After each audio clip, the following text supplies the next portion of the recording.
Oi, gente, no Show Business de hoje o tema é chocolate. Para uma conversa sobre esse assunto, está conosco Liel Miranda, presidente da Mondelez Brasil. Fique com a gente.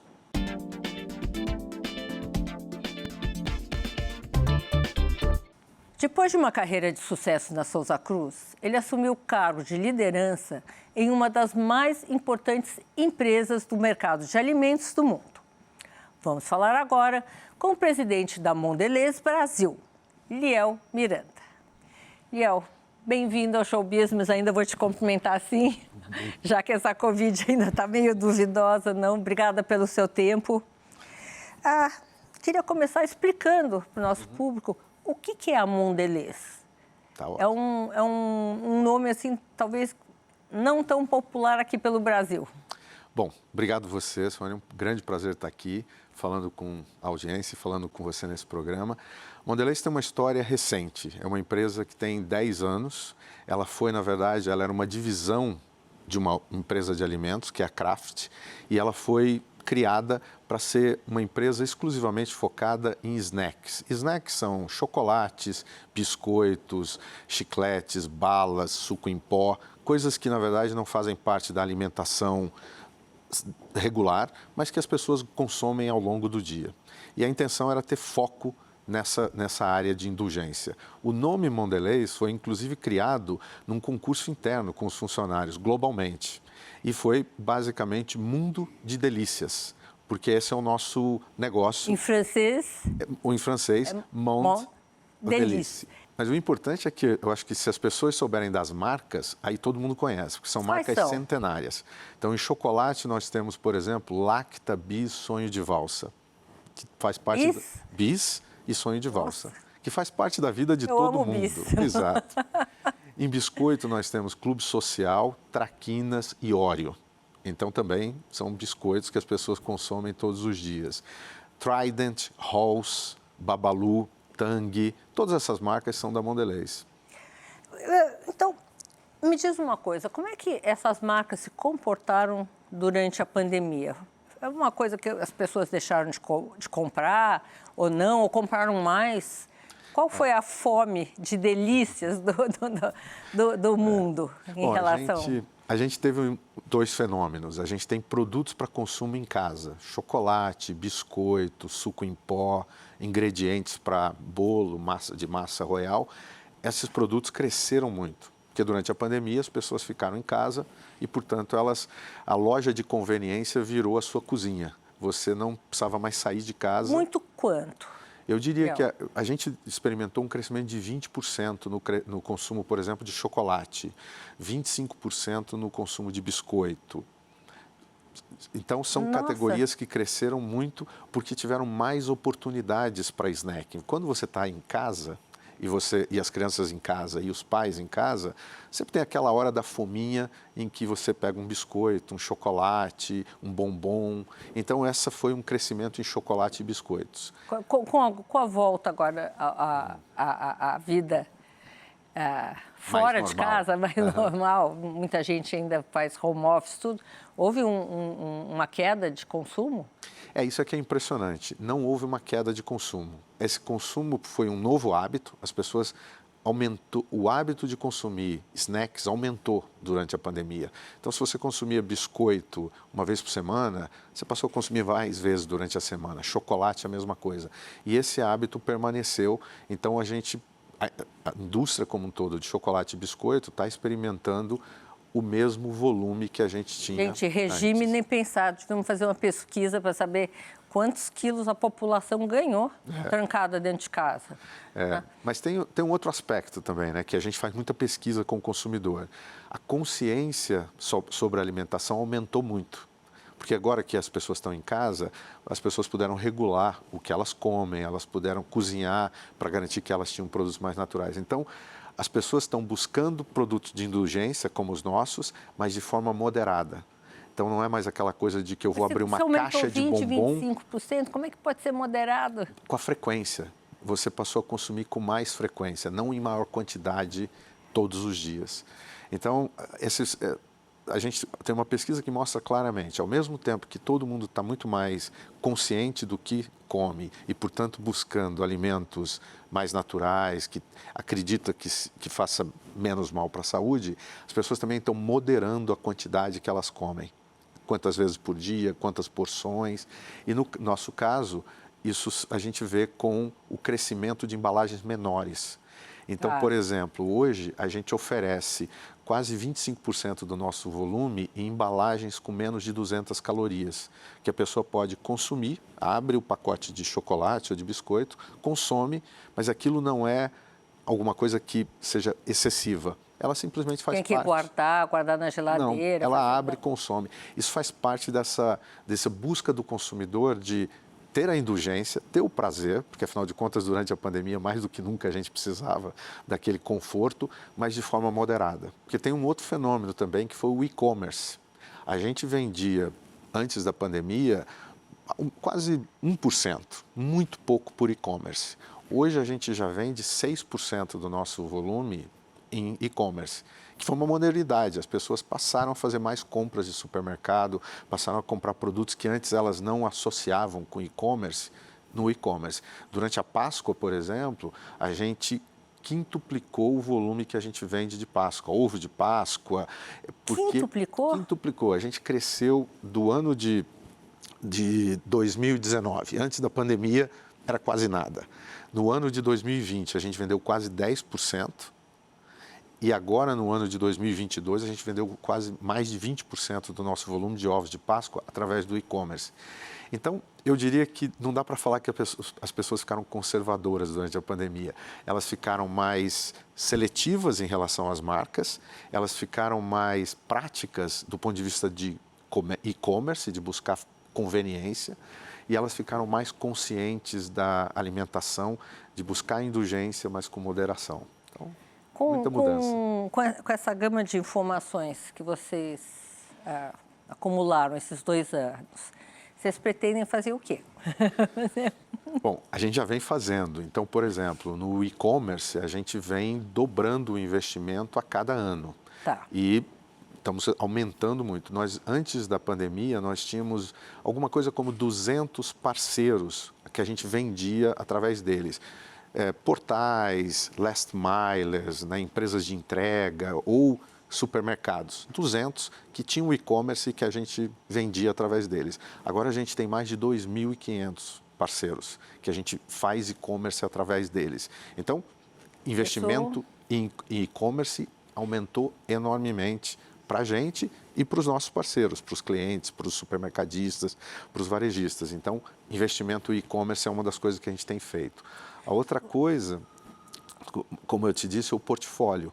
A gente lançou embalagens menores e maiores em todas as nossas marcas. Antes você comprava uma embalagem de bis, por exemplo, só tinha uma, aquela embalagem tradicional. Agora você pode comprar 60 unidades se você quer levar para casa, mas ao mesmo tempo agora você pode comprar um bis individual. Bis individual? Não o bis pequeno, mas o bis extra, que a gente chama, que é um bis para consumo individual. Então a gente lançou embalagens grandes para consumo em estoque e consumo em casa. Quando a família é grande. E embalagens pequenas. Então a gente tem feito muita coisa baseada nesse aprendizado. Vocês estão desenvolvendo alguma coisa que você pode contar só aqui entre nós para lançar no mercado em âmbito mundial? Tem alguma dica aqui para a gente? Não, no âmbito mundial, a Mondelez tem feito investimento e aquisições com produtos, por exemplo, chocolate gluten-free ou chocolate vegano, biscoito que é... O que é um chocolate vegano? É um chocolate que não tenha produtos animais. Então, você substitui o leite... Pelo quê? Por leite de soja? Vegetais, Sei lá, por exemplo. Você substitui qualquer elemento, qualquer ingrediente animal por ingrediente vegetal. Então, no mundo, a Mondelez está investindo nessa área. A gente investiu em uma empresa, por exemplo, de barras de cereal que são nutritivas e funcionais na Inglaterra, e essa é uma nova área. Então, globalmente, a gente está investindo nessa linha de produto que complementa o nosso portfólio. Porque o consumidor quer as duas coisas. O consumidor ele quer indulgência naquele momento em que você chega em casa e você quer abrir uma barra de chocolate, mas ele também quer uma barra de cereal durante o dia, quando ele quer possa ter uma alimentação. Levar como alimentação. Eu vou te interromper um minutinho só, que já estão ali me chamando, a gente já volta. No próximo bloco, continuamos a nossa conversa com Liel Miranda, presidente da Mondelez Brasil. Fique conosco.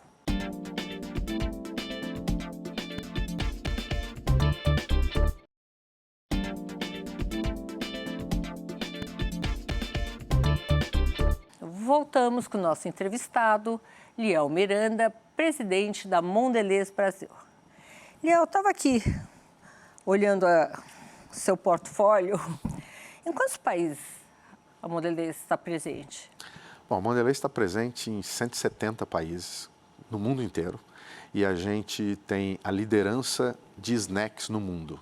Então, quando a gente fala de chocolate, biscoito, chicletes, balas, a Mondelez é a líder no mundo em várias diferentes marcas ao redor do mundo. Então, tem todas as marcas que eu citei aqui no Brasil, mas nós temos marcas internacionais muito fortes, como Milka, como Cadbury, como Oreo. Essas são marcas internacionais presentes no mundo inteiro. E vocês não importam?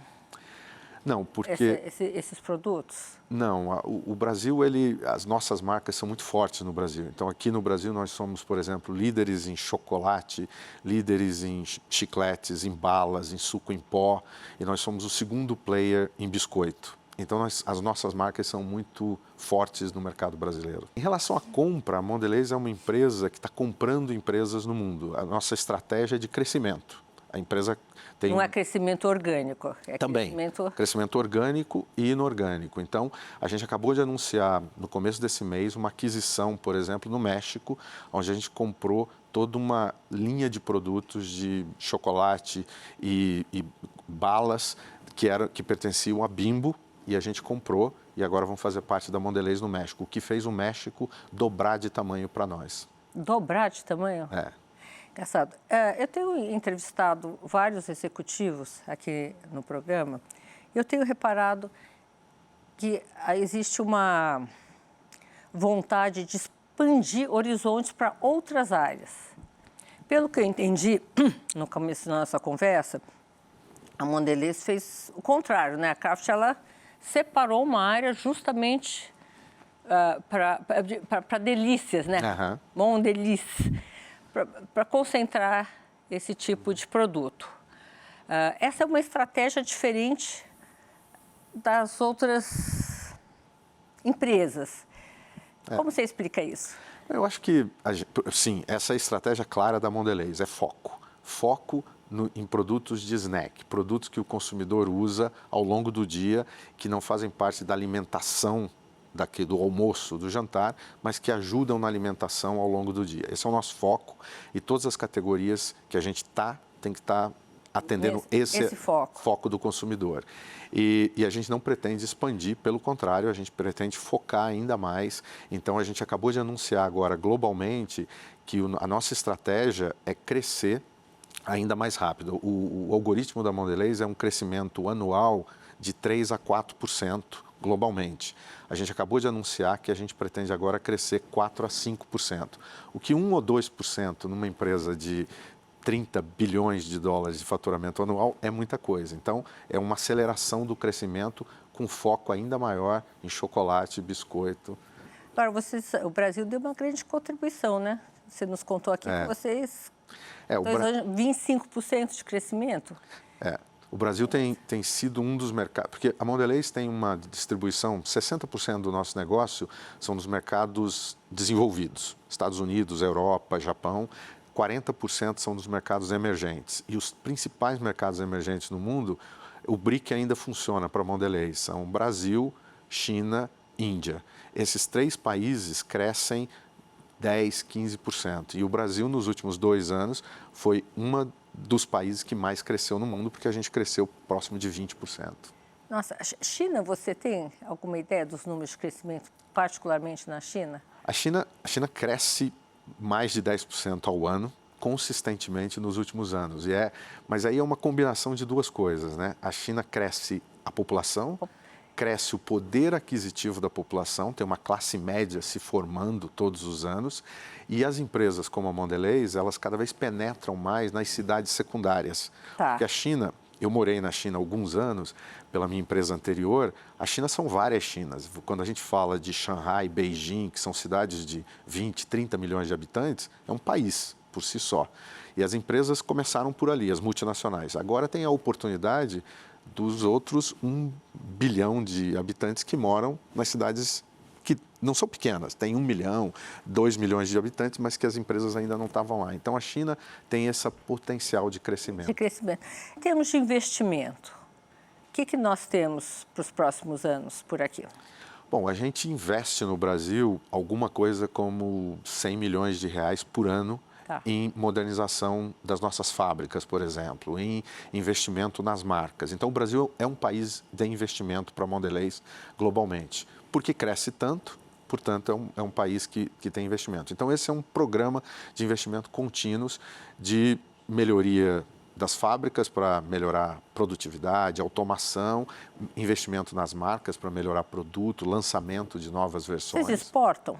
Exportamos para 11 países aqui na América Latina, todos de produtos produzidos na nossa fábrica de Curitiba. Nós temos duas fábricas aqui, uma em Curitiba, que produz para o Brasil e exportação, e uma em Pernambuco, em Vitória de Santo Antão, essa só produz para o Brasil, mas as duas abastecem o mercado brasileiro e geram exportação. O Brasil é um país muito interessante para a Mondelez e eu acho que para a maioria das empresas de alimentos no mundo, porque tem uma população grande, uma população que melhora a qualidade dos produtos que ela compra e um lugar onde a gente ainda tem muita oportunidade de crescimento. Mas o quesito renda não tem correspondido a um crescimento significativo, né?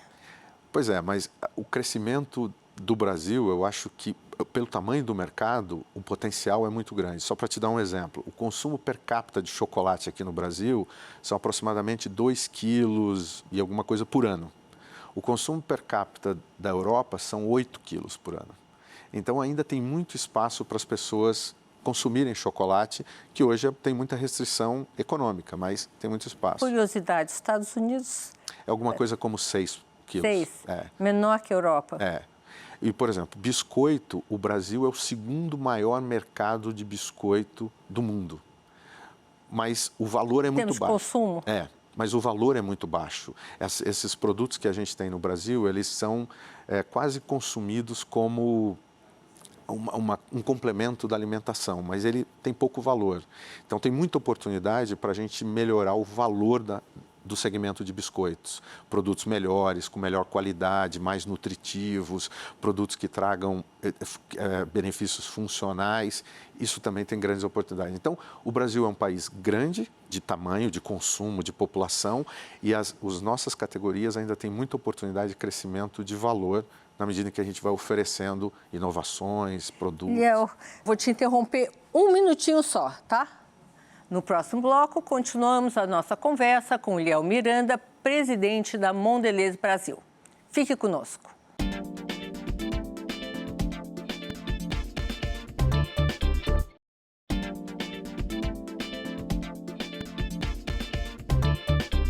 Voltamos com o Liel Miranda, presidente da Mondelez Brasil.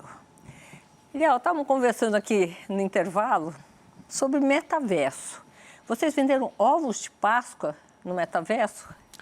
Bom, como eu disse, o e-commerce tem crescido muito. A gente tem dobrado o investimento em e-commerce todo ano e a gente tem hoje, por exemplo, quase 6% do nosso negócio em e-commerce, saindo de 1 a 5 anos. Como parte dessa estratégia, a gente lançou uma loja Lacta para vender ovos de Páscoa com o metaverso. E foi um sucesso, porque a experiência do consumidor foi muito mais rica e não era só a compra. Obviamente, a gente colocou um jogo e toda uma experiência daquilo, que foi um enorme sucesso. Mas a grande experiência do chocolate é você colocar ele na boca. Como é que você faz isso no metaverso? Aliás, explica um pouquinho para o nosso telespectador como é que funciona o metaverso, É. especialmente no caso de vocês? Bom, na verdade é toda uma conexão digital, né? Toda uma experiência digital. Todos os nossos anúncios digitais traziam um QR Code para que o consumidor pudesse, vendo o anúncio, sentir aquela tentação de comprar aquele chocolate ou aquele ovo de Páscoa, pudesse ir direto para um lugar onde ele tivesse toda essa experiência. E aí podia ser uma loja convencional de e-commerce ou uma loja no metaverso. Mas como é que você experimenta sem experimentar paladar? Eu acho que o chocolate ele tem um apelo emocional muito grande. Quem não Muito. lembra do sabor de bis? Quem não lembra do sabor de sonho de valsa? Quem não lembra daquele dia que você ganhou um sonho de valsa de alguém especial? Então, isso remete a um engajamento emocional muito grande. E é essa experiência que a gente... Sonho de valsa e bis é da nossa geração. É. Não sei. Qual é o bis e sonho de valsa dessa nova geração? Acho que, surpreendentemente, essas marcas são perenes. Por exemplo, Bis é uma marca que tem uma enorme penetração com a geração mais jovem. As consomem bis quando elas vão na faculdade, quando vão fazer trabalho. É uma marca com uma enorme penetração na geração mais jovem. E sonho de valsa é sonho de valsa, né? Aquela vontadinha de chocolate naquela hora que você chegou no bar, na padaria, na loja de conveniência, que ninguém resiste. Tem algum outro produto desse tipo, popular como esses, Bom, acho na que área de chocolate? todos os nossos produtos são muito populares. A gente tem diamante negro, tem shot, laca. Todas as nossas marcas têm uma penetração muito grande. Então, essa é a gente lançou uma linha, talvez o mais recente, a gente lançou uma linha de Lacta Intense, que são de chocolate dark, que é o com mais teor de chocolate. Só para você ter uma ideia, cacau, né? a gente lançou em 2019 e tinha um competidor no mercado, e ele era o líder. E a gente agora, em 2021, já se transformou no líder desse segmento. Primeiro que a gente dobrou esse segmento de consumo e segundo que a gente tomou a liderança no segmento. Então esse é um produto recém-lançado que fala com aquela necessidade do consumidor de estar mais consciente sobre o que ele está consumindo. Então, mais cacau tem esse aspecto de mais nutritivo, mais saudável. E a gente conseguiu a liderança, chama Lacta Intense essa linha. Por falar em saudável, eu lembrei aqui de sustentabilidade. Em termos de ESG, o que a Mondelez... Quais foram as mudanças que a Mondelez fez nos últimos anos para se adaptar a essa nova agenda de economia verde? Bom, acho que a mais importante de todas, a gente acabou de fazer um anúncio global agora de que a nossa estratégia tem 4 pilares. Antes ela tinha 3, que era crescimento acima de 4%, era execução, portanto toda a produtividade, custo, gestão de eficiência e cultura, que era ter talento e um lugar onde as pessoas tenham engajamento para trabalhar. E agora a gente colocou sustentabilidade como 4º pilar da estratégia global, o que significa que ela vai ter o mesmo nível de importância que os outros 3. Então não basta crescer faturamento... O que seria sustentabilidade no ramo de vocês? São várias coisas. A primeira delas são os ingredientes. Então, por exemplo, cacau, que é um ingrediente muito importante para a gente, tem toda uma cadeia do cacau que começa com o pequeno produtor, aquela propriedade familiar no interior da Bahia, no interior do Pará, e vai até o consumidor final no supermercado. A gente tem um programa que chama Cocoa Life, que a ideia é que essa produção seja sustentável, desde o produtor rural até a indústria. Sustentável significa não tem desmatamento, pelo contrário, ajuda a reflorestar áreas que tinham sido usadas para pastagem e que podem agora voltar a ser mata nativa. Segunda coisa, que não tenha trabalho infantil ou escravo ou nada que se parecido com isso. E terceiro, que permita uma renda digna para aquela família, para que eles estejam naquela propriedade e fixem lá. Então, esse programa Cocoa Life, ele existe. Aqui no Brasil, a gente tem investido, já investimos 10 milhões de reais no Cocoa Life, e o objetivo é que até 2025, 100% do chocolate que a gente usa aqui no Brasil vai ser produzido através desse programa, portanto, sustentável, e produzido aqui no Brasil, para ajudar na preservação da floresta amazônica, na preservação da Mata Atlântica e na sustentabilidade. Então, a grande dificuldade, você me corrige se eu estiver errada nesse sentido, é você fiscalizar isso. Porque o pequeno produtor são números, né? E você acompanhar esse processo. Como fazer isso? Bom, essa é a dificuldade, mas eu acho que tem uma combinação de 3 coisas, que é isso que o Cocoa Life faz. Primeiro é parceria com as entidades e com as prefeituras e com as universidades da localidade. Então, você passa a ter quase que um núcleo de um ciclo virtuoso. Aquele produtor tem assistência técnica, passa a produzir mais, passando a produzir mais, ele adota as práticas sustentáveis e aí aquilo se transforma numa... Fazer uma forma de interessar ele, produtor, ter uma produção sustentável. Exato. E a segunda é tecnologia. A gente passa a ter uma capacidade de gerir a lavoura muito mais próximo, com drones, com sensores. Então, através da combinação de tecnologia e esse modelo sustentável para que ele tenha renda e tenha interesse, é possível a gente garantir a sustentabilidade do programa. Em termos globais, quanto vocês estão investindo em sustentabilidade? Hoje, aproximadamente 70% do cacau que a gente compra já vem desse programa. E o objetivo é que até 2025, 100%. Isso globalmente.